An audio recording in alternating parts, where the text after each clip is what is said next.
Dominic Raab now out of government. Are you confident you're going to clear your name? Absolutely. But that wasn't possible.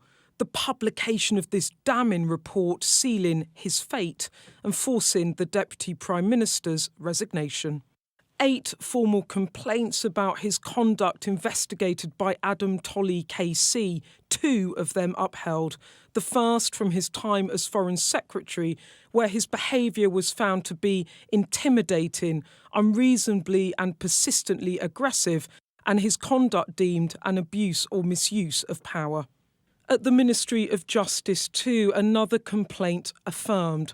Raab found to have acted in a manner which was intimidating, while his conduct was insulting. That language in keeping with the testimony I'd heard from some of those who'd seen Mr Raab's behaviour. The way he would treat people, belittle people, interrogate people, ignore people. He created an awful atmosphere. They were nervous about going into meetings with him because they feared having strips torn off them. Despite the verdict, this a reluctant resignation. Dominic Raab writing to the Prime Minister to say, whilst I feel duty-bound to accept the outcome of the inquiry, it dismissed all but 2 of the claims levelled against me. He continued, in setting the threshold for bullying so low, this inquiry has set a dangerous precedent. It will encourage spurious complaints against ministers and have a chilling effect on those driving change on behalf of your government. Dominic Raab in his constituency today trying to drive home his defence. Almost all of the complaints against me were dismissed.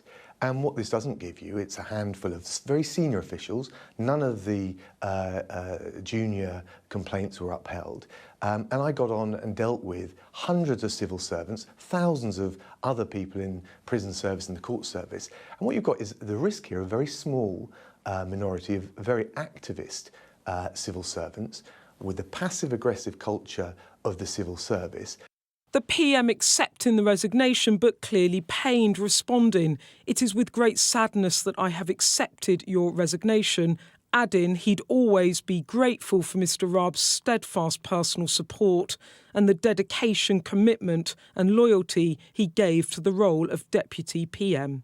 For the opposition, the person to blame for all of this mess, the PM himself. What I think this shows is the continual weakness of the Prime Minister, because there's a double weakness here.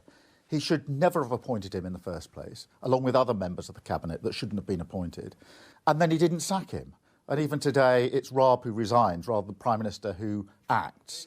Early afternoon, new appointments came. Oliver Dowden, a long-time Sunak loyalist, appointed the new Deputy PM, and Alex Chalk is Justice Secretary. But fresh faces do little to change an uncomfortable reality. In the end, Mr Raab's departure was inevitable. After 2 bullying complaints were upheld, he had no option but to quit. But this is about much more than just Mr Raab's career. It affects the Prime Minister too. 3 of his cabinet ministers have been forced to leave government in the past 5 months. And you have to ask yourself, is it really a government of integrity, professionalism and accountability? Well, the Prime Minister's backers will say that this shows he's prepared to clean up his top table. Others will argue that it shows a serious lack of judgment that he put Raab and others into his cabinet in the first place. Either way, what Raab's departure brings back to this place is a sense of scandal, exactly what this new PM was desperate to avoid. Beth, Rigby, Sky News, Westminster.